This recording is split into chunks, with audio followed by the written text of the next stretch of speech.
हम्म, hello दोस्तों, मैं अनामिका सिंह स्वागत करती हूँ आप सबका आपके यूट्यूब चैनल नॉलेज कॉर्नर पे। फ्रेंड्स, अगर आप बिहार से रिलेटेड किसी भी एग्ज़ाम की तैयारी कर रहे हैं और इस चैनल पे नए हैं तो इसको सब्सक्राइब कर लीजिए। शिक्षक भर्ती, कोई भी शिक्षक भर्ती अगर आप तैयारी कर रहे हैं, चाहे वो यूपी का हो, बिहार का हो या कहीं का भी हो, तो हमारे इस चैनल को ज़रूर सब्सक्राइब करें, सभी दोस्तों के साथ शेयर करें और जो है लास्ट तक बने रहिए। आज जो है हम लोग ये जो Bihar GK GS Sachin sir की बुक है उसके इंपॉर्टेंट क्वेश्चन डिस्कस कर रहे हैं, जिसमें हम लोग ज्योग्राफी के क्वेश्चन डिस्कस कर रहे हैं। अभी तक 300 क्वेश्चन डिस्कस कर चुके हैं। अगर आपने देखा है तो बहुत अच्छी बात है, अगर नहीं देखा है तो हमारे इसी चैनल पे जाइए और उसे भी ज़रूर देखिए, क्योंकि ये सारे क्वेश्चन सचिन सर को आप लोग जानते होंगे, उनकी बुक के क्वेश्चन है, ठीक है, जो आपको फ्री ऑफ कॉस्ट प्रोवाइड करवाया जा रहा है। इसका PDF आपको हमारे टेलीग्राम चैनल पर मिल जाएगा, तो आप उसे भी ज़रूर ज्वाइन कर लें। पहला क्वेश्चन है, पायराइट खनिज बिहार के अमझौर में पाया जाता है। अमझौर बिहार के किस जिले में स्थित है?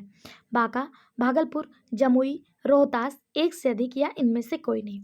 इसका जो सही जवाब हो जाएगा वो हो जाएगा ऑप्शन डी, रोहतास।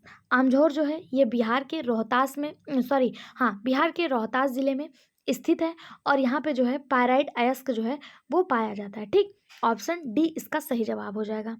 अगला क्वेश्चन, बिहार में सर्वाधिक वनाग्नि के मामले कहाँ सामने आते हैं, यानी कि वनों में जो अग्नि लगती है वो सबसे ज़्यादा कहाँ पर आते हैं? अगर बात करें 2024 की, 2023-24 की, 2023-24 की, तो सबसे ज़्यादा जो वनाग्नि के मामले आए हैं, जहाँ पे सबसे ज़्यादा फॉरेस्ट फायर जो है रिपोर्ट किया गया है, वो था पश्चिमी चंपारण। ऑप्शन सी इसका सही जवाब हो जाएगा। कहाँ पे था? पश्चिमी चंपारण। कितने मामले आए थे ऐसा तो पूछेगा नहीं, लेकिन फिर भी जान लीजिए 1403 मामले आए थे। जमुई में जो आए थे वो 354 थे और मुंगेर में जो मामले आए थे वो 233 थे वनों में आग लगने की। वन के क्षेत्र में पश्चिमी चंपारण बिहार का जो है वो सबसे विस्तृत माना जाता है। अगर पूछा जाए सबसे ज़्यादा वन कहाँ पाया जाता है, तो इसी पश्चिमी चंपारण में ही पाया जाता है और यहीं पर सबसे ज़्यादा आग लगने के मामले भी सामने आते हैं। ऑप्शन सी इसका सही जवाब हो जाएगा। अगला क्वेश्चन है, बिहार दक्षिण बिहार टाल क्षेत्र की मिट्टी के संबंध में कौन सा कथन सही नहीं है? ध्यान दीजिएगा, यहाँ पे दिया हुआ है कौन सा कथन सही नहीं है। कई बार आता हुआ क्वेश्चन भी गलत हो जाता है क्योंकि हम नहीं और हाँ में ध्यान नहीं देते हैं। कौन सा सही है अगर पढ़ लेंगे तो आता हुआ क्वेश्चन भी गलत हो जाएगा। यहाँ पे पूछा है कौन सा सही नहीं है। पहला दिया है यह हल्के लाल रंग की होती है। बिल्कुल सही बात है, दक्षिण बिहार टाल क्षेत्र की जो मिट्टी होती है वह हल्के लाल रंग की तो होती है। दूसरा दिया यह केवल पूर्वी पटना से लेकर मुंगेर के टाल क्षेत्र तक फैला हुआ है। यही गलत हो जाएगा, क्योंकि दक्षिण बिहार टाट क्षेत्र की जो मिट्टी है वह उपजाऊ होती है, यह हल्के लाल रंग की होती है, लेकिन यह पूर्वी पटना से लेकर मुंगेर के टाल क्षेत्र से मिलती है। इस क्षेत्र की मिट्टी दक्षिण बिहार के अन्य भागों की तुलना में निम्न गुणवत्ता वाली है, क्योंकि इस क्षेत्र में लगभग प्रतिवर्ष बाढ़ का प्रभाव देखने को मिलता है। या इस क्षेत्र में बाढ़ का प्रभाव देखने को मिलता है, बिल्कुल सही बात है। या यह मिट्टी उपजाऊ नहीं है। क्या ये मिट्टी उपजाऊ नहीं है? यह मिट्टी जो होती है क्या होती है? हल्के लाल रंग की होती है, लेकिन यह उपजाऊ होती है। ऑप्शन बी सही है, ऑप्शन सी इसका गलत जवाब हो जाएगा। ठीक है, इसमें जो सही जवाब होगा वो होगा ऑप्शन सी, क्योंकि इसमें दिया है यह मिट्टी उपजाऊ नहीं है। लेकिन दक्षिण बिहार की जो टाल मिट्टी होती है यह मिट्टी उपजाऊ होती है, हल्के लाल रंग की होती है और यह पूर्वी से लेकर मुंगेर के टाल क्षेत्रों तक फैली हुई। बिल्कुल सही बात है, उपजाऊ नहीं है। यही गलत होते हुए भी सही हो जाएगा, क्योंकि पूछा कौन सा सही नहीं है। ठीक, अगला क्वेश्चन है, यहाँ पे ऑप्शन गलत मार्क हो गया है, यहाँ पे बी नहीं होना चाहिए, यहाँ पे सी होना चाहिए। ठीक है, अगला क्वेश्चन है, कैमूर वन्यजीव अभयारण्य किस नदी के किनारे स्थित है? सोन, गंगा, गंडक, महानदी, एक से अधिक, इनमें से कोई नहीं। इसका जो सही जवाब हो जाएगा वो हो जाएगा ऑप्शन ए, कैमूर वन्यजीव अभयारण्य सोन नदी के किनारे पर अवस्थित है। कैमूर वन्यजीव अभयारण्य की स्थापना कब हुई? तो 1979 में कैमूर वन्यजीव अभयारण्य की स्थापना हुई और यह बिहार के 1784.73 वर्ग किलोमीटर में फैला हुआ है। ठीक है, कितने में फैला हुआ है? 1784.73 वर्ग किलोमीटर में फैला हुआ है। और कैमूर वाइल्ड लाइफ सेंचुरी की स्थापना जो है वो 1979 में हुई थी। यह सोन नदी के किनारे स्थित है। ऑप्शन ए इसका सही जवाब हो जाएगा। सोन नदी मध्य प्रदेश के अमरकंटक से निकलती है। अगर बिहार का आकार जो है, बिहार के आकार की बात करें तो यह आयताकार है और गंगा नदी इसको ठीक बीचों बीच से काटती है। अगर ठीक बीचों बीच से गंगा नदी काटती है तो गंगा में कुछ नदियां उत्तर की तरफ से और कुछ नदियां दक्षिण की तरफ से आके गंगा नदी तंत्र बनाती हैं। उसी में से सोन नदी एक है जो मध्य प्रदेश के अमरकंटक से निकलकर मैकाल श्रेणी से आते हुए पटना में गंगा नदी से मिल जाती है और इसी पर कैमूर वन्यजीव अभ्यारण्य जो है वो बना हुआ है। ऑप्शन ए इसका सही जवाब हो जाएगा। अगला क्वेश्चन, भीम बांध वन्यजीव अभ्यारण्य बिहार के किस जिले में है? बेगूसराय, मुंगेर, वैशाली, भागलपुर, एक से अधिक, इनमें से कोई नहीं। भीम बांध वन्यजीव अभ्यारण्य, इसका सही जवाब ऑप्शन बी हो जाएगा कि यह बिहार के मुंगेर जिले में स्थित है। अगर पूछा जाए इसकी स्थापना कब हुई तो 1976 में। वहीं पे अभी हम लोगों ने देखा कैमूर वन्यजीव अभ्यारण्य की स्थापना 1979 में हुआ था। वहीं पे भीम बांध जो है इसकी स्थापना 1976 में हुई थी। ठीक है, ऑप्शन बी इसका सही जवाब हो जाएगा। अगला क्वेश्चन, कोसी परियोजना कब बनकर तैयार हुई? 1955, 1963, 1972 या 1985? कोसी परियोजना है क्या? तो कोसी परियोजना भारत नेपाल के मध्य एक समझौता है। यह समझौता कब हुआ था? तो यह समझौता हुआ था 1954 में और 1955 में यह प्रारंभ हो गया था। ठीक है, यह परियोजना 1963 में बनकर तैयार हुई थी। समझौता कब हुआ था? 1954 में समझौता हुआ था भारत नेपाल के मध्य। 1955 में बनना शुरू हुआ था और बनकर जो ये परियोजना तैयार हुई थी 1963 में हुई थी। कंफ्यूज बिल्कुल नहीं होना है। 1954 में भारत नेपाल के मध्य समझौता हुआ, 1955 में कार्य प्रारंभ हुआ और 1963 में जो है यह परियोजना प्रारंभ हो गई थी। अगर पूछा जाए इस परियोजना के अंतर्गत कार्य क्या हुआ तो इस परियोजना के अंतर्गत हनुमान नगर बैराज का निर्माण किया गया जो नेपाल तथा बिहार की सीमा पर स्थित है। कोसी नदी बिहार की सबसे ज्यादा मार्ग बदलने वाली नदी जानी जाती है और इसे ही बिहार का शोक भी कहा जाता है। ठीक, अगर पूछा जाए कोसी नदी पर कौन सा बैराज बना हुआ है तो हनुमान नगर बैराज जो है वह कोसी नदी पर बना हुआ है। ऑप्शन बी इसका सही जवाब हो जाएगा। अगला क्वेश्चन, बिहार सरकार के कृषि अनुसंधान विभाग द्वारा भौतिक, रासायनिक तथा संरचनात्मक विशेषताओं के आधार पर मृदा को कितने भागों में विभाजित किया गया? 1, 2, 3, 4, एक से अधिक, इनमें से कोई नहीं। इसका जो सही जवाब हो जाएगा वो हो जाएगा ऑप्शन सी 3।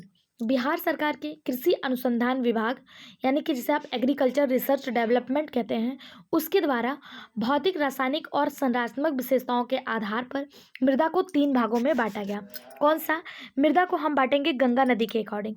एक तो गंगा नदी के ऊपर जो स्थित है उसे गंगा नदी का ऊपरी मैदान, नीचे जो स्थित है उसे गंगा नदी का निचला मैदान, और यहीं पे आपको पता होगा कि दक्षिण पठार स्थित है जो झारखंड के हिस्से में चला गया, उसका कुछ एरिया बिहार में भी आता है जिसे दक्षिणी पठार कहते हैं, तो इसकी मृदा भी है। यानी कि मृदा को कितने भागों में बांटा गया? 3 भागों में। गंगा नदी के उत्तरी मैदान की मृदा, गंगा नदी के दक्षिणी मैदान की मृदा और दक्षिण पठार की मृदा। ऑप्शन सी इसका सही जवाब हो जाएगा। अगला क्वेश्चन, नागी डैम पक्षी अभ्यारण्य की स्थापना कब हुई? नागी डैम पक्षी अभ्यारण्य की स्थापना कब हुई? 1987, 1978, 1989 या 1979? इसका सही जवाब हो जाएगा ऑप्शन ए 1987। नागी डैम पक्षी अभ्यारण्य या Nagi dam wild life sanctuary, इसकी स्थापना 1987 में हुई। 1.92 वर्ग किलोमीटर क्षेत्र पर विस्तृत है। अगर पूछा जाए नागी डैम है कहाँ तो नागी डैम जो है यह बिहार के जमुई जिले में है। कहाँ पे? जमुई जिले में स्थित है। इसकी स्थापना 1987 में हुई थी। ऑप्शन ए इसका सही जवाब हो जाएगा। अगला क्वेश्चन, बिहार के अति सघन वन क्षेत्र कितना है? बिहार में अति सघन वन क्षेत्र कितना है? इसका जो सही जवाब हो जाएगा वो हो जाएगा ऑप्शन ए 387 किलोमीटर स्क्वायर या स्क्वायर किलोमीटर। बिहार में अति सघन यानी वेरी डेंस फॉरेस्ट जो है 387 वर्ग किलोमीटर है। अगर वहीं पे आपसे अभी अति सघन पूछा है, मीडियम पूछ ले यानी कि मध्य सघन वर्ग, मीडियम डेंस फॉरेस्ट कितना है, तो मीडियम डेंस फॉरेस्ट जो है वो 3284.21 वर्ग स्क्वायर किलोमीटर है। और वहीं पे खुला वन यानी ओपन फॉरेस्ट पूछ ले तो 3861.24 वर्ग किलोमीटर है। ठीक है, अति सघन कितना है? 387 है। ऑप्शन ए इसका सही जवाब हो जाएगा। अगला क्वेश्चन, किस प्रकार की मिट्टी नेपाल की सीमा के साथ साथ पूर्व के किशनगंज से लेकर पश्चिम में चंपारण की पहाड़ियों तक है? लाल मिट्टी, तराई मिट्टी, अवशिष्ट मिट्टी, उपयुक्त सभी? इसका जो सही जवाब हो जाएगा वो हो जाएगा ऑप्शन बी तराई मिट्टी। तराई मिट्टी नेपाल की सीमा के साथ साथ पूर्व में किशनगंज से लेकर पश्चिमी में चंपारण की पहाड़ियों तक 7 से 8 किलोमीटर चौड़ी पट्टी है। बिहार अगर कुछ इस तरह से है, आयताकार है, बिहार अगर आयताकार है तो ऊपर की तरफ से या नेपाल से सीमा साझा करता है। बिहार एकमात्र इंटरनेशनल बाउंड्री शेयर करता है जिसे नेपाल कहते हैं, और बिहार के इस कोने से पश्चिमी चंपारण और इस कोने पे किशनगंज है। यानी कि इससे जो सटी हुई मिट्टी है, यहाँ से जो लगी हुई है, जो नेपाल की पहाड़ियों से होकर आती है, इसी को तराई मिट्टी कहा जाता है, या नेपाल की सीमा से सटी हुई है। ठीक है, नेपाल से बिहार टोटल 7 जिले सीमा साझा करता है। इधर की तरफ या उत्तर प्रदेश से 8 जिले, इधर की तरफ वेस्ट बंगाल से 3 जिले और नीचे की तरफ झारखंड से 8 जिले सीमा साझा करता है। यहाँ से भी क्वेश्चन पूछा जाता है कि बिहार नेपाल से कितने जिले सीमा साझा करता है, तो 7 जिले जो है वो सीमा साझा करता है, और इन्हीं 7 जिलों में तराई मिट्टी देखने को मिलती है। ठीक, अगला क्वेश्चन, फेल्सपार बिहार के किस जिले में पाया जाता है? Feldspar is found in which district of Bihar? Jamui, Gaya, Munger, all of the above, none of the above, या फिर मोर ऑफ द अबव? इसका सही जवाब हो जाएगा option D, all of the above, उपयुक्त सभी। फेल्सपार बिहार के सभी जिलों में पाए जाते हैं, यानी कि जमुई, गया और मुंगेर, यहाँ पे जो तीनों जिले दिए हैं तीनों में ही फेल्सपार जो है वो पाया जाता है। जमुई के शंकरपुर क्षेत्र में सबसे ज़्यादा जो है फेल्सपार का जमाव जो है वो देखने को मिलता है। ठीक, अगला क्वेश्चन, बिहार की उरांव जनजाति किस जिले में पाई जाती है? रोहतास, बक्सर, दरभंगा, उपयुक्त सभी, इनमें से कोई नहीं, एक से अधिक। बिहार की उरांव जनजाति जो है यह बिहार के कई जिलों में पाई जाती है। रोहतास, बक्सर और दरभंगा के साथ साथ अगर बात करें उरांव जाति की तो यह कैमूर, चंपारण, भागलपुर, सुपौल जैसे जिलों में भी पाई जाती है, यानी कि उपयुक्त सभी इसका सही जवाब हो जाएगा। ठीक है, अगला क्वेश्चन, बिहार का सर्वाधिक वन क्षेत्र वाला जिला कौन सा है? जमुई, मुंगेर, कैमूर, पश्चिमी चंपारण, एक से अधिक, इनमें से कोई नहीं। बिहार का सर्वाधिक वन क्षेत्र वाला जिला, इसका सही जवाब हो जाएगा ऑप्शन ए, कैमूर। अभी मैंने आपको बताया था पश्चिमी चंपारण, मैंने कहीं पढ़ा था पश्चिमी चंपारण और मुझे लग भी रहा है पश्चिमी चंपारण, एक बार आप कंफर्म कर लीजिएगा। इस बुक के अकॉर्डिंग यहाँ पे कैमूर माना है। ठीक है, कि बिहार में सर्वाधिक वन क्षेत्र वाला जिला जो है वो कैमूर है, और मैंने जो पढ़ा था वो पश्चिमी चंपारण पढ़ा था। एक बार आप कंफर्म करके कमेंट बॉक्स में ज़रूर बताइएगा। वहीं बात करें न्यूनतम की, सबसे न्यूनतम जो है कहाँ पर है, तो न्यूनतम सबसे ज़्यादा जो है वो है न्यूनतम में शेखपुरा है। ठीक है, इसका कंफर्म करके एक बार आप जरूर बताइएगा कमेंट में। अगला क्वेश्चन है, दक्षिण बिहार में पाई जाने वाली किस मिट्टी में कांप की बहुलता पाई जाती है? कांप की बहुलता, ठीक है, लोम फाउंड पूछा जा रहा है, लोम जो है कांप यानी कि लोम। कगाली मिट्टी, पुरानी जलोढ़ मिट्टी, टाल क्षेत्र की मिट्टी, अवशिष्ट मिट्टी जिसे रेजिडुअल सॉइल कहते हैं, एक से अधिक, इनमें से कोई नहीं। इसका जो सही जवाब हो जाएगा वो हो जाएगा ऑप्शन बी, ओल्ड एलुवियल साइल। दक्षिण बिहार में पाई जाने वाली पुरानी जलोढ़ मिट्टी में कांप की बहुलता, कांप क्या होता है, कांप को लोम कहा जाता है। ठीक है, इसकी बहुलता जो पाई जाती है वह किसमें पाई जाती है? पुरानी जलोढ़ मिट्टी में पाई जाती है। यहाँ बाढ़ का पानी नहीं पहुँचता है। ऑप्शन बी इसका सही जवाब हो जाएगा। अगला क्वेश्चन, बिहार का सबसे उत्तरी जिला कौन सा है? किशनगंज, कैमूर, पश्चिमी चंपारण, सहरसा, एक से अधिक, इनमें से कोई नहीं।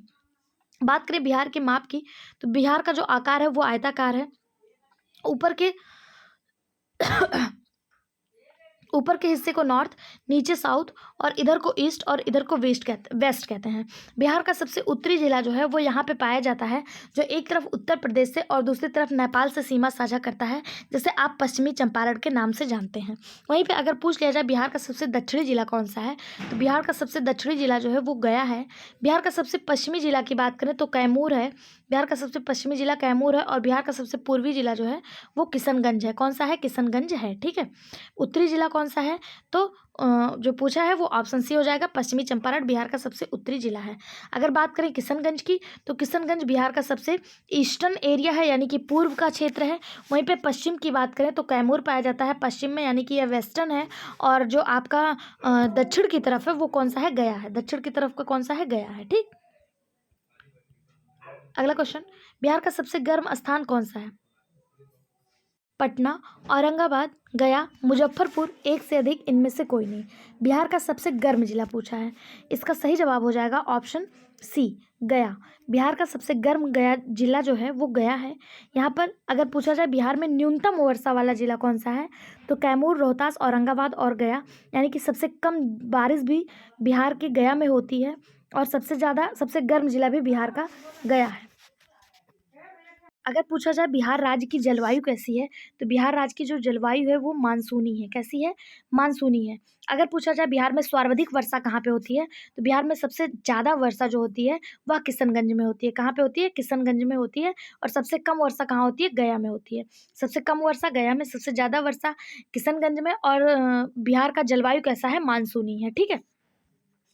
अगला क्वेश्चन, गंगा नदी की लंबाई बिहार में लगभग कितनी है? गंगा नदी की लंबाई बिहार में कितनी है? अगर गंगा नदी के टोटल लंबाई की बात करें तो यह 2525 किलोमीटर जो है गंगा नदी की पूरी लंबाई है, पूरी लेंथ है जो पूरे भारत में फैली हुई है। लेकिन अगर अकेले बिहार की बात करें तो 445 किलोमीटर गंगा नदी की लंबाई बिहार में है। यह जो है पूर्व से यह जो है पश्चिम से पूर्व की तरफ बिहार को काटती है, जिसमें बक्सर, भोजपुर, सारण, पटना, वैशाली, समस्तीपुर, बेगूसराय, खगड़िया और मुंगेर, भागलपुर तथा कटिहार जिले जो है से होकर गंगा नदी जो है वो परिवाहित होती है। अगर पूछा जाए गंगा नदी कितने जिलों को काटती है, तो एक तो हो गया बक्सर, फिर है भोजपुर, फिर है सारण, फिर पटना, वैशाली, समस्तीपुर, बेगूसराय, खगड़िया खगड़िया खगड़िया के साथ साथ मुंगेर, भागलपुर, कटिहार। 1 2 3 4 5 6 7 8 9 10 11 जिलों को जो है वो काटती है। गंगा नदी बिहार में कितने जिलों को काटती है? 11 जिलों को काटती है। और यह कितने किलोमीटर है? तो 445 किलोमीटर है। यह नदी चौसा यानी बक्सर के पास बिहार में प्रवेश करती है तथा कटिहार बिहार का जो कटिहार है यहाँ से साहेबगंज यानी जो झारखंड में साहेबगंज है वहाँ के बीच सीमा बनाते हुए पश्चिम बंगाल में प्रवेश कर जाती है। अगर पूछा जाए गंगा नदी बिहार में कहाँ प्रवेश करती है, तो गंगा नदी बिहार में बक्सर में एक जगह है चौसा, जिसे आप चौसा के युद्ध में भी सुने होंगे, इतिहास में भी इसका बड़ा वर्णन है। यहीं से जो है गंगा नदी प्रवेश करती है। यह जगह है कहाँ, तो यह बिहार के बक्सर में है। यहीं से एंट्री करती है और कटिहार से जो है निकल जाती है। ठीक है। अगला क्वेश्चन है, 19वीं पशुधन जनगणना के अनुसार बिहार की कुल पशुधन जनसंख्या कितनी है? 19वीं पशुधन जनगणना के अनुसार बिहार की कुल पशुधन यानी कि कितने पशु वहाँ पर हैं? 11.76 मिलियन, 1.34 मिलियन, 32.93 मिलियन, 104.10 मिलियन, एक से अधिक इनमें से कोई नहीं। इसका सही जवाब हो जाएगा ऑप्शन सी, 32.93 मिलियन। 19वीं पशुधन जनगणना के अनुसार बिहार की कुल पशुधन जनसंख्या 32.93 मिलियन है, जो राज्य की ग्रामीण अर्थव्यवस्था में एक महत्वपूर्ण भूमिका निभाती है। ठीक, ऑप्शन सी इसका सही जवाब हो जाएगा। बिहार का जो मुख्य अर्थव्यवस्था का जो स्रोत है वो कृषि है और दूसरे नंबर पे पशु आता है। ठीक, अगला क्वेश्चन, बिहार में वर्तमान प्रति भूमि कितनी है 19वीं जनगणना के अनुसार?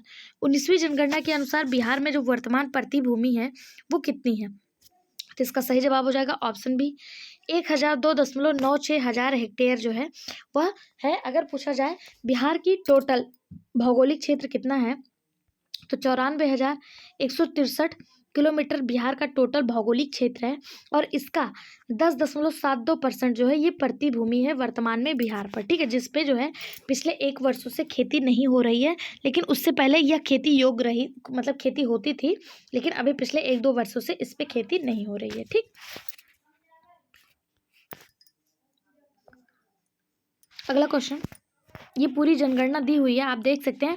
और जनगणना का एक अलग से मैंने भी क्लास लिया हुआ है जिसमें जनगणना के जितने भी इंपॉर्टेंट क्वेश्चन है उसको शामिल किया गया, आप उसको भी देख सकते हैं। जनगणना का अलग से क्लास ही लिया गया है।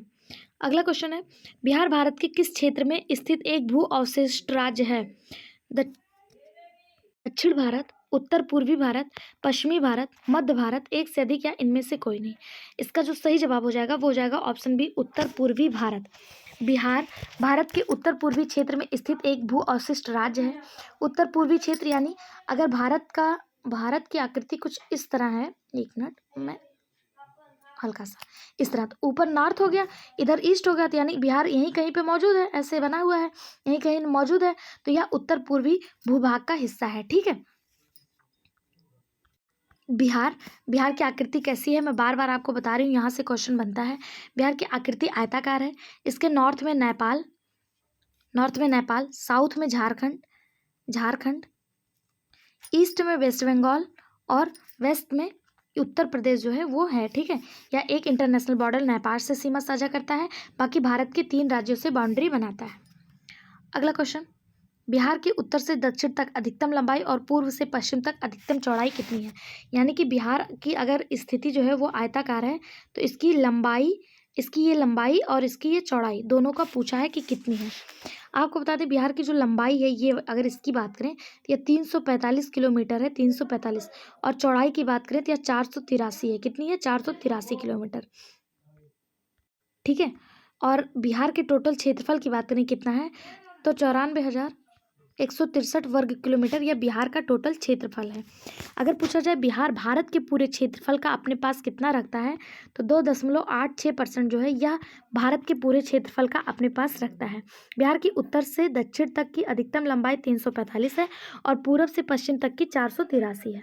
अगर पूछा जाए बिहार समुद्र तट से कितनी दूरी पर है, तो यह 200 किलोमीटर की दूरी पर है। अगर पूछा जाए सब बिहार समुद्र तट से कितनी ऊंचाई पर है, तो यह 163 किलोमीटर ऊंचाई पर है।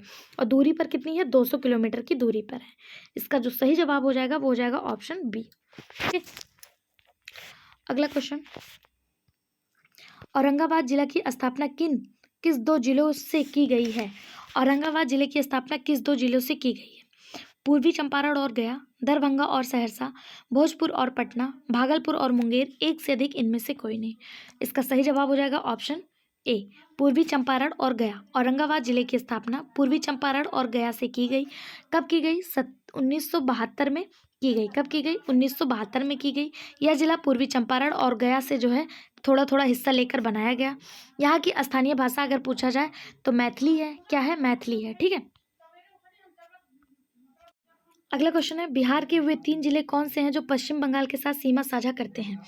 बिहार के कितने जिले पश्चिम बंगाल के साथ सीमा साझा करते हैं? तो 3 जिले। मैंने आपको बार बार बताया कि पश्चिम बंगाल के साथ 3, नेपाल के साथ 7, उत्तर प्रदेश के साथ 8 और झारखंड के साथ 8 जिले सीमा साझा करते हैं। पूछा जा रहा है वो 3 जिले कौन कौन से हैं जो पश्चिम बंगाल के साथ सीमा साझा करते हैं। तो पहला है किशनगंज। किशनगंज बिहार का वह जिला है जो नेपाल और पश्चिम बंगाल दोनों के साथ सीमा साझा करता है। उसके बाद है पूर्णिया और पूर्णिया के बाद है कटिहार। ये 3 जिले जो हैं यह पश्चिम बंगाल के साथ सीमा साझा करते हैं, ठीक है।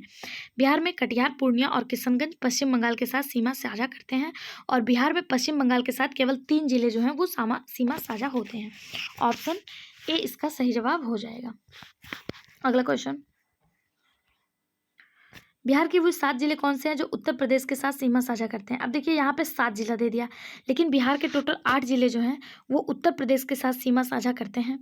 कैमूर, बक्सर, आरा, छपरा, सिवान, गोपालगंज, पश्चिमी चंपारण और इसके साथ साथ एक जिला और भी है जो उत्तर प्रदेश के साथ सीमा साझा करता है। वो कौन सा है आपको कमेंट बॉक्स में बताना है, ठीक। ऑप्शन ए इसका सही जवाब हो जाएगा, लेकिन इसके साथ एक जिला और भी है जो उत्तर प्रदेश के साथ सीमा साझा करता है, क्योंकि बिहार के 8 जिले ऐसे हैं जो उत्तर प्रदेश के साथ सीमा साझा करते हैं। उत्तर प्रदेश और झारखंड के साथ साथ 8 जिले जो हैं वो सीमा साझा होते हैं। अगला क्वेश्चन, बिहार के वे 8 जिले कौन से हैं जो झारखंड के साथ सीमा साझा करते हैं। बिहार के 8 जिले जो झारखंड के साथ सीमा साझा करते हैं, इसका भी सही जवाब ऑप्शन ए हो जाएगा। रोहतास, औरंगाबाद, गया, नवादा, जमुई, बांका, भागलपुर और कटिहार, ये 8 जिले हैं जो बिहार के झारखंड के साथ सीमा साझा करते हैं। इनको याद करने के लिए मैंने ट्रिक के माध्यम से एक वीडियो बनाया है कि बिहार के जिलों को मैप के माध्यम से और ट्रिक के माध्यम से याद करें। ऐसे करके आप वीडियो डालेंगे वाई अनामिका सिंह, तो आपको मिल जाएगा और उस ट्रिक से आपको बहुत आसानी से जो है वो ज़िले याद हो जाएंगे। आप चाहें तो उस वीडियो को भी देख सकते हैं, बिहार मैप बाई अनामिका सिंह के नाम से है, ठीक है। ऑप्शन ए इसका सही जवाब हो जाएगा। अगला क्वेश्चन, क्षेत्रफल की दृष्टि से बिहार का सबसे छोटा जिला कौन सा है। यहाँ से बहुत ज़्यादा क्वेश्चन पूछा जाता है। बिहार का सबसे बड़ा जिला, बिहार का सबसे छोटा जिला, बिहार का टोटल क्षेत्रफल, ये सब जो है क्वेश्चन पूछा जाता है। इसका जो सही जवाब है वो हो जाएगा ऑप्शन ए, शिवहर जो है वो क्षेत्रफल की दृष्टि से बिहार का सबसे छोटा जिला है और 443 वर्ग किलोमीटर में फैला हुआ है, ठीक है। बिहार में क्षेत्रफल की दृष्टि से सबसे छोटा जिला कौन सा है? शिवहर है, ठीक है। अगर बात करें इसकी साक्षरता दर 53.78 है। 2011 में यहाँ की जो जनसंख्या थी वो थी 6 56,916 थी, ठीक है। अगर पूछा जाए जनसंख्या के हिसाब से सबसे छोटा जिला कौन सा है तो शेखपुरा हो जाएगा। क्षेत्रफल की दृष्टि से सबसे छोटा शिवहर और जनसंख्या के हिसाब से सबसे छोटा कौन सा है, शेखपुरा हो जाएगा, ठीक। अगला क्वेश्चन, बिहार का सबसे नवसृजित जिला अरवल किसके विभाजनोत्तर उपरांत बना है? अरवल बिहार का सबसे नया जिला है, यानी कि सबसे बाद में बना हुआ जिला है। और ये जो बना था ये जहानाबाद से अलग होकर बना था। किससे बना था? जहानाबाद से अलग होकर बना था। ये कब बना था? ये बिहार और झारखंड का जब बंटवारा हो गया था तो बिहार के पास 37 जिले थे, लेकिन जहानाबाद से अलग होकर 2001 में अरवल बना और यह बिहार का सबसे नवीनतम जिला जो है वह माना जाता है।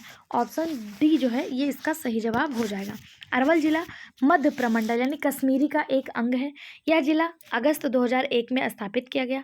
पूर्व में यह जहानाबाद जिले का हिस्सा हुआ करता था। जिले में कुल 1 अनुमंडल यानी अरवल और 5 प्रखंड हैं। जिले के सबसे निकटतम हवाई अड्डा जयप्रकाश नारायण अंतर्राष्ट्रीय हवाई अड्डा जो पटना में स्थित है वह इसका सबसे निकटतम हवाई अड्डा है। अगर पूछा जाए कि अरवल जिले में किन चीज़ों की खेती होती है या प्रमुखता यहाँ पे कौन सी फसलें उगाई जाती हैं, तो धान, गेहूँ और मक्का जैसी फसलें जो हैं अरवल में प्रमुख रूप से उगाई जाती हैं। और यह 2001 में अगस्त 2001 में 20 अगस्त, अगर डेट भी पूछ लिया जाए तो 20 अगस्त 2001 में जहानाबाद से अलग होकर एक नया जिला जो है वो बना था। अब बिहार में टोटल जिलों की जो संख्या है वो कितनी है? 38 है। जब बिहार झारखंड से अलग हुआ था तो इसके पास कितने जिले थे? 37 जिले थे, ठीक है। और अभी कितने हैं? 38 जिले हैं, ठीक। अगला क्वेश्चन, बिहार का वह जिला जिसकी सीमा उत्तर प्रदेश और झारखंड दोनों से लगती है। ऐसे क्वेश्चन बहुत ज़्यादा पूछे जाते हैं कि वह जिला जिसकी सीमा झारखंड उत्तर प्रदेश दोनों से लगती है, वह जिला जो नेपाल और उत्तर प्रदेश दोनों से लगता है। तो इसका जो सही जवाब हो जाएगा वो हो जाएगा रोहतास। रोहतास जो है वो, अगर बिहार का मैप कुछ इस तरह से है ऐसे, तो यहीं पर रोहतास नाम का एक ज़िला है जो नीचे की तरफ झारखंड और इधर की तरफ उत्तर प्रदेश से सीमा साझा करता है, ठीक है। अगर पूछ लिया जाए वह कौन सा ज़िला है जो नेपाल और उत्तर प्रदेश से सीमा साझा करता है तो पश्चिमी चंपारण है। अगर पूछ लिया जाए वह कौन सा ज़िला है जो वेस्ट बंगाल और नेपाल से सीमा साझा करता है तो वो आपका किशनगंज है। किशनगंज जो है यह वेस्ट बंगाल और नेपाल दोनों से सीमा साझा करता है। अब आपके लिए आज का मेरे लिए जो क्वेश्चन है वो आपको ये बताना है बिहार का वो कौन सा जिला है जो वेस्ट बंगाल और झारखंड दोनों से सीमा साझा करता है। ये आपके लिए होमवर्क क्वेश्चन है। आई होप सो आप लोग इसका जो है जवाब वो जरूर देंगे, ठीक है। रोहतास बिहार का एकमात्र जिला है जिसकी सीमा उत्तर प्रदेश और झारखंड दोनों से लगती है। बिहार की सीमा 3 राज्य और एक अंतर्राष्ट्रीय सीमा नेपाल से सीमा साझा करती है, मैंने आपको बताया है। उत्तर प्रदेश झारखंड दोनों की सीमाएं बिहार से 8-8 जिले सीमा साझा करती हैं। रोहतास जिला जो है यह बिहार और झारखंड दोनों से सीमा साझा करता है। बिहार में टोटल जिलों की संख्या कितनी है? 38 है। बिहार जिले का गठन, इस जिले का जो गठन है, रोहतास जिले का जो गठन है, ये रोहतास भी पहले बिहार में जो था, रोहतास जो है यह शाहाबाद जिले से जो है बना था। रोहतास जिला शाहाबाद जिले से अलग होकर बना था, कब? 1972 में, ठीक है। और यह पटना प्रमंडल का हिस्सा है और यहाँ का मुख्यालय जो है वो सासाराम है रोहतास का, ओके। अगला क्वेश्चन, बिहार निम्नलिखित में से किस राज्य के साथ अपनी सीमा साझा नहीं करता? पश्चिम बंगाल, झारखंड, उत्तर प्रदेश, उड़ीसा। पहले जब बिहार और बंगाल एक ही में हुआ करता था तो बिहार का, जो आप सभी को पता होगा, बिहार का टोटल 3 बार बंटवारा हुआ। टोटल 3 बार बंटवारा कब हुआ? एक बार हुआ 1912 में, बिहार का बंटवारा 1912 में हुआ जब बिहार से बंगाल अलग हो गया। उसके बाद 1936 में बिहार से जो है बिहार से उड़ीसा अलग हो गया। उसके बाद सन 2000 में बिहार से झारखंड अलग हो गया। लेकिन उड़ीसा जो है यह बिहार से सीमा साझा नहीं करता, यह झारखंड से सीमा साझा करता है। उत्तर प्रदेश, झारखंड और पश्चिम बंगाल 3 ऐसे राज्य भारत के हैं जिससे बिहार सीमा साझा करता है और एक इंटरनेशनल बाउंड्री नेपाल से सीमा साझा करता है, ठीक है। उड़ीसा से बिहार की कोई भी सीमा नहीं लगती है। अगला क्वेश्चन, बिहार का सर्वाधिक जिला कौन सा है? बिहार का सर्वाधिक जिलों को कौन सा राज्य स्पर्श करता है? उत्तर प्रदेश, झारखंड, पश्चिम बंगाल, नेपाल, एक से अधिक, इनमें से कोई नहीं। यानी कि बिहार का वह कौन सा राज्य है जो सबसे ज़्यादा जिले को स्पर्श करता है? इसका सही जवाब हो जाएगा उत्तर प्रदेश और झारखंड दोनों। उपयुक्त में से एक से अधिक इसका सही जवाब हो जाएगा। यहाँ पे थोड़ा सा गलत हो गया है। झारखंड से भी बिहार 8 जिले और उत्तर प्रदेश से भी बिहार जो है वो 8 जिले सीमा साझा करता है। पश्चिम बंगाल से 3 जिले और नेपाल से 7 जिले जो है वो सीमा साझा करता है, ठीक। अगला क्वेश्चन, इनमें से कौन सा कथन गलत है? पहला दिया है पटना प्रमंडल के जिले पटना, नालंदा, बक्सर, भोजपुर, रोहतास और कैमूर हैं।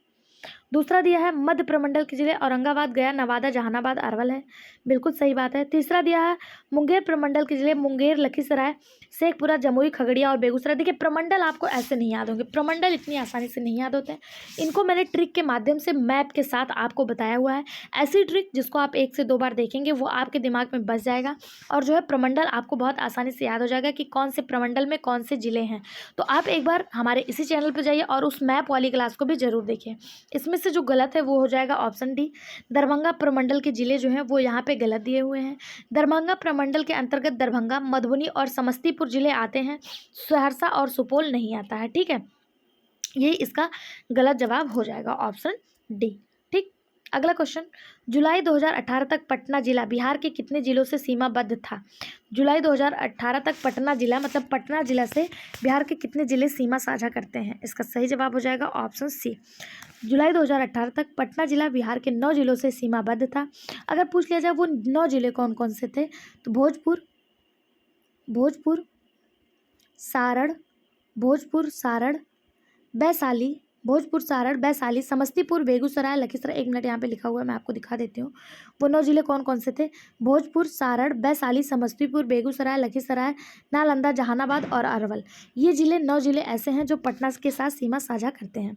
पटना जिला बिहार के 3 कृषि जलवायु क्षेत्रों के बीच स्थित जलोढ़ मैदानों में स्थित है। 3 कृषि जलवायु क्षेत्र कौन कौन से हैं तो मैंने अभी आपको बताया, गंगा का उत्तरी मैदान, गंगा का दक्षिणी मैदान और जो है एक दक्षिण की पहाड़ियाँ।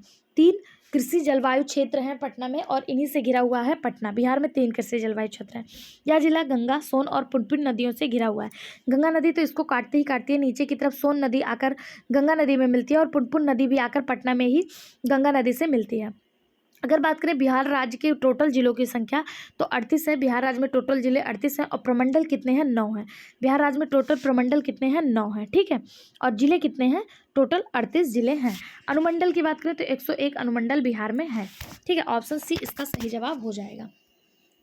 अगला क्वेश्चन, बिहार भारत की कुल जनसंख्या का कितने प्रतिशत हिस्सा है? 7.110, 8.60, 9.25 या 6.45? इसका सही जवाब हो जाएगा ऑप्शन बी। बिहार जो है वह भारत की कुल जनसंख्या का 8.60 लगभग मतलब इतना अंश अपने पास रखता है। अगर बात करें भारत की कुल जनसंख्या की जो जनगणना है 2011 के अनुसार, यह बिहार जो है कुल जनसंख्या का 3रे नंबर पे आता है। अगर पूछा जाए बिहार की टोटल जनसंख्या है कितनी तो यह 10,40,99,452 यह बिहार की टोटल जनसंख्या है। कितनी है? 10,40,99,452 जो पूरे भारत की जनसंख्या का 8.60% अपने पास रखता है। अगर पूछा जाए भारत में जनसंख्या की दृष्टि से बिहार किस नंबर पे आता है तो बिहार जो है जनसंख्या की दृष्टि से 3रे नंबर पे आता है। पहले नंबर पे कौन सा है? पहले नंबर पे उत्तर प्रदेश, दूसरे नंबर पे महाराष्ट्र और तीसरे नंबर पे बिहार आता है। ठीक है, राज्य की टोटल जनसंख्या कितनी है? 10,40,99,452 जनगणना 2011 के अनुसार। जनगणना 2025 जो बिहार में हुई है उसको मैंने अपने इसी चैनल पे इसी जो है सीरीज में सॉल्व कराया है, इसी बुक का है, वो भी आप देख सकते हैं। अगला क्वेश्चन है, सन 2011 की जनगणना के अनुसार बिहार में सर्वाधिक दशीय जनसंख्या वृद्धि दर वाला जिला कौन सा है? किशनगंज, मधेपुरा, अररिया, कटिहार, एक से अधिक इनमें से कोई नहीं। इसका सही जवाब हो जाएगा ऑप्शन बी, मधेपुरा। 2011 की जनगणना के अनुसार बिहार में सर्वाधिक जनसंख्या दशीय वृद्धि वाला जिला जो है वो मधेपुरा है। ठीक है, अगर पूछा जाए सर्वाधिक जनसंख्या वाला जिला तो सर्वाधिक जनसंख्या वाला जिला पटना हो जाएगा। न्यूनतम जनसंख्या शेखपुरा, न्यूनतम जनसंख्या कहाँ पे है? शेखपुरा। और दशकीय वृद्धि वाला जिला जो है वो मधेपुरा हो जाएगा। वहीं पूछा जाए न्यूनतम जनसंख्या दशकीय वृद्धि दर वाला जिला कौन सा है तो गोपालगंज हो जाएगा। न्यूनतम जनसंख्या दशकीय वृद्धि दर वाला जिला गोपालगंज, सर्वाधिक जनसंख्या दशकीय वृद्धि वाला जिला मधेपुरा, सर्वाधिक जनसंख्या वाला जिला पटना और न्यूनतम जनसंख्या वाला जिला शेखपुरा हो जाएगा। ठीक, अगला क्वेश्चन, सन 2011 की जनगणना के अनुसार बिहार के किस जिले की पुरुष साक्षरता दर सबसे अधिक थी? पटना, रोहतास, बक्सर, भोजपुर, एक से अधिक इनमें से कोई नहीं। इसका सही जवाब हो जाएगा ऑप्शन बी। लिटरेसी के मामले में सन 2011 की जनगणना के अनुसार बिहार में जो है साक्षरता दर वो सबसे ज़्यादा है रोहतास में। कहाँ पे है? रोहतास में पुरुष साक्षरता दर जो है वो सबसे ज़्यादा दर्ज किया गया है। ऑप्शन बी इसका सही जवाब हो जाएगा। अगला क्वेश्चन, जनगणना 2011 के अनुसार साक्षरता दर के आधार पर भारत के राज्यों में बिहार का क्या स्थान है? जनगणना 2011 के अनुसार साक्षरता दर में यानी भारत के पूरे राज्यों में बिहार की साक्षरता किस नंबर पे आती है? इसका जो सही जवाब हो जाएगा वो हो जाएगा ऑप्शन बी 29 नंबर पे। जनगणना 2011 के अनुसार भारत में राज्यों में बिहार का जो स्थान साक्षरता दर के मामले में है वो 29वें नंबर पे है। ठीक है, ऑप्शन बी इसका सही जवाब हो जाएगा। अगला क्वेश्चन, जनगणना 2011 के अनुसार साक्षरता की दृष्टि से भारत के राज्य और केंद्र शासित प्रदेशों में बिहार का कौन सा स्थान है? अभी तो केवल राज्यों में 29वें नंबर पे था और अभी भारत में जो राज्यों की संख्या है वो 28 है। उस समय 2011 के अनुसार 29वें नंबर पे यानी सबसे लास्ट में बिहार था। अभी पूछा जा रहा 2011 के ही अनुसार जो है वह राज्य और यूनियन टेरिटरी दोनों को मिला के बिहार की साक्षरता दर किस नंबर पे है? तो इसका सही जवाब हो जाएगा 36 नंबर पे। किस नंबर पे? 36वें नंबर पे। ठीक है, यानी बिहार जो है वो साक्षरता के मामले में सबसे पिछड़ा हुआ राज्य माना जाता है। अगला क्वेश्चन, 2011 की जनगणना के अनुसार बिहार में सर्वाधिक साक्षरता दर वाला जिला कौन सा है? पटना, मुजफ्फरपुर, रोहतास, भोजपुर, एक से अधिक, इनमें से कोई नहीं। इसका जो सही जवाब हो जाएगा वो हो जाएगा ऑप्शन सी रोहतास। बात करें 2011 की जनगणना के अनुसार तो सर्वाधिक साक्षरता है वह रोहतास की है। कितना है? 73.37% जो है यह सबसे अधिक साक्षरता के साथ है। पुरुष साक्षरता भी रोहतास में ही सर्वाधिक है। अगर पूछा जाए महिला साक्षरता तो वो भी रोहतास में ही सर्वाधिक है। मतलब सबसे ज़्यादा साक्षरता किसके पास है? रोहतास के पास है। अगर मेल साक्षरता पूछ ले तो भी रोहतास, फीमेल साक्षरता पूछ ले तो भी रोहतास और सर्वाधिक दोनों को मिलाकर पूछ ले तो भी रोहतास नंबर 1 पे है। ठीक है, अगर वहीं पे न्यूनतम साक्षरता दर पूछा जाए तो बिहार का पूर्णिया जिला जो है यह न्यूनतम साक्षरता दर वाला जिला है। वहीं पे अगर न्यूनतम महिला साक्षरता दर पूछ लिया जाए तो बिहार का सहरसा जिला जो है ये न्यूनतम महिला साक्षरता वाला जिला है। ठीक, अगला क्वेश्चन, 2011 की जनगणना के अनुसार बिहार में सर्वाधिक लिंगानुपात वाला जिला कौन सा है? सिवान, पश्चिमी चंपारण, गोपालगंज, मधुबनी, एक से अधिक, इनमें से कोई नहीं। इसका सही जवाब ऑप्शन सी गोपालगंज। 2011 की जनगणना के अनुसार बिहार में सर्वाधिक जो लिंगानुपात होता है वो कहाँ पे होता है? गोपालगंज में होता है। गोपालगंज एकमात्र इकलौता जिला है जो बिहार में सर्वाधिक लिंगानुपात रखता है। 1021 पे मतलब 1000 पुरुषों पर 1021 महिलाएं जो हैं वो देखी जाती हैं और यह एकमात्र जिला है जहां पर पुरुषों की संख्या महिलाओं से अधिक है। अगर वहीं पर न्यूनतम लिंगानुपात पूछ लिया जाए तो न्यूनतम लिंगानुपात मुंगेर में है। मुंगेर में कितना है? अगर 1000 पुरुषों पर 876 महिलाएं हैं, न्यूनतम लिंगानुपात अपने पास रखता है। अगर शिशु लिंगानुपात की बात करें, शिशु लिंगानुपात वाला जिला सर्वाधिक तो वो किशनगंज है और न्यूनतम शिशु लिंगानुपात वाला वैशाली है। ठीक है, एक बार फिर से देख लीजिए, सर्वाधिक लिंगानुपात वाला जिला गोपालगंज है। कितना है? 1000 पुरुषों पर 1021 लड़कियां हैं। न्यूनतम लिंगानुपात वाला जिला मुंगेर है। शिशु लिंगानुपात वाला जिला किशनगंज है और न्यूनतम लिंगानुपात वाला जिला शिशु में वैशाली है। ठीक है, अगला क्वेश्चन, 2011 की जनगणना के अनुसार बिहार में सर्वाधिक नगरीय जनसंख्या वाला जिला कौन सा है? मुजफ्फरपुर, भागलपुर, गया, पटना, एक से अधिक, इनमें से कोई नहीं। इसका जवाब आई होप सो आप सभी को पता होगा। बिहार की राजधानी पटना, यहाँ पे सर्वाधिक नगरीय जनसंख्या देखने को मिलती है। यहाँ पर अगर पूछा जाए टोटल जनसंख्या कितनी है तो 25,14,590 या टोटल जनसंख्या है और सर्वाधिक नगरीय जनसंख्या वाला जिला भी पटना है। अगर पूछा जाए न्यूनतम नगरीय जनसंख्या वाला जिला कौन सा है तो न्यूनतम नगरीय जनसंख्या वाला जिला शिवहर है। न्यूनतम नगरीय जनसंख्या वाला जिला कौन सा है? शिवहर है। अगर पूछा जाए कुल जनसंख्या में ग्रामीण संख्या का प्रतिशत लगभग कितना है तो यहाँ पे ग्रामीणों की संख्या शहरी के हिसाब से बहुत ज़्यादा है। कितना है? 88.71%। वहीं पे नगरीय जनसंख्या 11.29% है। ठीक है, सर्वाधिक नगरीय जनसंख्या का प्रतिशत पटना में तो 43.07 और न्यूनतम समस्तीपुर में 3.47% है। ठीक है, इसका PDF हमारे टेलीग्राम चैनल से प्राप्त कर लीजिएगा जहां से आपको रिवीजन करने में आसानी हो जाएगी। अगला क्वेश्चन, 2011 की जनगणना के अनुसार बिहार में सर्वाधिक अनुसूचित जाति यानी SC जनसंख्या वाला जिला कौन सा है? पटना, रोहतास, गया, दरभंगा, एक से अधिक, इनमें से कोई नहीं। इसका सही जवाब हो जाएगा ऑप्शन सी गया। 2011 की जनगणना के अनुसार सर्वाधिक अनुसूचित जाति वाला जो जिला है, जनसंख्या वाला जिला, वो गया है। ठीक है, कुल जनसंख्या में अनुसूचित जाति जो है वह कितना अपने पास रखता है तो 15.9% अपने पास रखता है और सर्वाधिक अनुसूचित जनजाति कहाँ पाई जाती है तो गया में पाई जाती है। ऑप्शन सी इसका जो है वो सही जवाब हो जाएगा, ऑप्शन सी। ठीक है, अगला क्वेश्चन,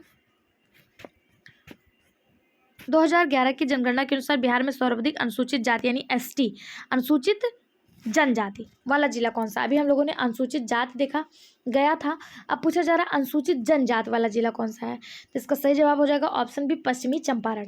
पश्चिमी चंपारण में सर्वाधिक अनुसूचित जनजाति वाला जिला है, और सर्वाधिक अनुसूचित जाति वाला जिला कौन सा है? गया है। ठीक है, कौन सा है? गया है। वहीं पूछा जाए न्यूनतम अनुसूचित जनजाति कहाँ पे है? ये पश्चिमी चंपारण सर्वाधिक अनुसूचित जनजाति, और न्यूनतम पूछ लिया जाए तो बिहार का शिवहर, बिहार का जो शिवहर है यह न्यूनतम अनुसूचित जनजाति वाला जिला है। ठीक है, अगला क्वेश्चन, भारतीय जनगणना 2011 के अनुसार बिहार राज्य में लिंगानुपात क्या है? भारतीय जनगणना 2011 के अनुसार बिहार राज्य का टोटल लिंगानुपात कितना है? तो 918 जो है यह बिहार राज्य का टोटल लिंगानुपात है, यानी कि 1000 पुरुषों पर 918 महिलाएं हैं। वहीं पे अगर सर्वाधिक लिंगानुपात की बात करें तो गोपालगंज में है, जहां 1021 महिलाओं पर 1000 पुरुष हैं। ठीक है, और टोटल लिंगानुपात कितना है? 918 है, यानी कि 918 महिलाओं पर 1000 पुरुष जो हैं वो है टोटल लिंगानुपात। ठीक, अगला क्वेश्चन, भारत राज्य में न्यूनतम साक्षरता दर 2011 की जनगणना की दृष्टि से बिहार का स्थान क्या था? इसका सही जवाब हो जाएगा ऑप्शन ए प्रथम, यानी कि पूरे राज्य में भारत में 28 राज्य और 8 यूनियन टेरिटरी में से जो 28 राज्य थे उनमें से बिहार जो है सबसे लास्ट में था, सबसे प्रथम पर था, पीछे से सबसे नंबर 1 पे था। ठीक है, अगर बात करें बिहार की कुल साक्षरता दर 61.80% है। बिहार की कुल साक्षरता दर जो है कितनी है? 61.80% है। बिहार की कुल जनसंख्या कितनी है? तो 10,44,99,452 यह बिहार की टोटल जनसंख्या है। ठीक है, अगर बात करें बिहार की टोटल साक्षरता दर की, तो बिहार की टोटल साक्षरता दर 61.80% है। अगर पूछा जाए पुरुष साक्षरता यानी कि मेल साक्षरता कितनी है, मेल साक्षरता कितनी है, तो 71.20% है। और वहीं पे अगर बात करें महिला साक्षरता तो 51.50 है। कितना है? 51.50 है। ठीक है, ये जनगणना 2011 के अनुसार बताया जा रहा है। ठीक, अगर पूछा जाए बिहार में सबसे नंबर 1 पे, मतलब सबसे ज़्यादा शिक्षित राज्य कौन सा है, तो केरल है। कौन सा है? केरल है। यहाँ की जो जनगणना, यहाँ की जो साक्षरता दर है वो 93.91% है। कितना? 93.91% है। ठीक, अगला क्वेश्चन, बिहार में साक्षरता से संबंधित निम्नलिखित में से कौन सा कथन असत्य है? ध्यान दीजिएगा, यहाँ पे असत्य बताना है। पहला पूछा है उत्तर बिहार से ज़्यादा साक्षरता दक्षिण बिहार के जिलों में है। बिल्कुल सही बात है, ये सत्य है। दूसरा है बिहार में सर्वाधिक साक्षरता नगरीय पुरुषों में है। बिल्कुल सही बात, अभी हम लोगों ने देखा था पुरुषों की जो साक्षरता है वो 71.20 है, वहीं महिलाओं की 51.50 है, तो सर्वाधिक किसकी होगी? पुरुषों की होगी। तीसरी है उत्तर बिहार में पुरुष दक्षिण बिहार में पुरुषों से अधिक साक्षर हैं। बिल्कुल सही बात है। नहीं नहीं नहीं नहीं, ये चौथा गलत हो जाएगा। उत्तर बिहार के पुरुष जो हैं दक्षिण बिहार से अधिक साक्षर नहीं है, यही गलत हो जाएगा आपका, क्योंकि उत्तर बिहार की तुलना में जो उत्तर बिहार में महिलाएं अधिक साक्षर हैं। ठीक है, अगला क्वेश्चन है बिहार में सबसे कम साक्षरता ग्रामीण महिलाओं की है। ये बिल्कुल सही बात है। तो यहाँ पूछा कौन सा असत्य है? डी वाला जो है यह असत्य होते हुए भी सही हो जाएगा। उत्तर बिहार की तुलना में महिला एवं पुरुष दोनों की साक्षरता दक्षिण बिहार में अधिक है। ठीक है, इसलिए ऑप्शन डी जो है वो आपका असत्य हो जाएगा। अगला क्वेश्चन, बिहार राज्य में वर्ष 2001 से 2011 के बीच साक्षरता दर में कितनी वृद्धि दर्ज की गई? 2001 से 2011 के बीच, इसका सही जवाब हो जाएगा ऑप्शन बी 14.8%। कितनी वृद्धि दर्ज की गई? 14.8%, जो भारत की राष्ट्रीय औसत का कितना है? 8.66% है। ठीक है, भारत की 2011 की जनगणना के अनुसार बिहार की साक्षरता दर है कितनी? तो 61.8%, 80%, इसको नहीं भूलना है। पुरुषों की साक्षरता 71.20%, महिलाओं की 51.50%। ठीक, अगला क्वेश्चन देखते हैं। अगर आपसे पूछ लिया जाए भारत की साक्षरता दर कितनी है, तो वो आपको कमेंट बॉक्स में बताना है कि पूरे भारत में भारत की साक्षरता दर कितनी है, भारत के महिला की साक्षरता दर कितनी है और भारत के पुरुषों की साक्षरता दर कितनी है, ये आप कमेंट बॉक्स में बताइएगा। ठीक है, अगला क्वेश्चन है वर्ष 2001 से 2011 के बीच बिहार में पुरुषों की साक्षरता दर में कितने % की वृद्धि हुई है?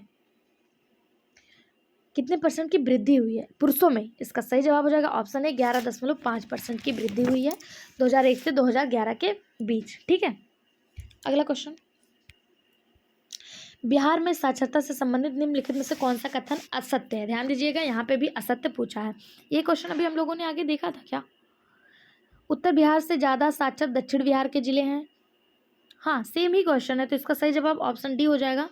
यही अभी हम लोगों ने देखा था कि उत्तर बिहार की तुलना में महिला एवं पुरुष दोनों ही साक्षर हैं दक्षिण बिहार की। ठीक है, अगला क्वेश्चन, जनगणना 2011 के अनुसार बिहार में शहरी साक्षरता दर कितनी है?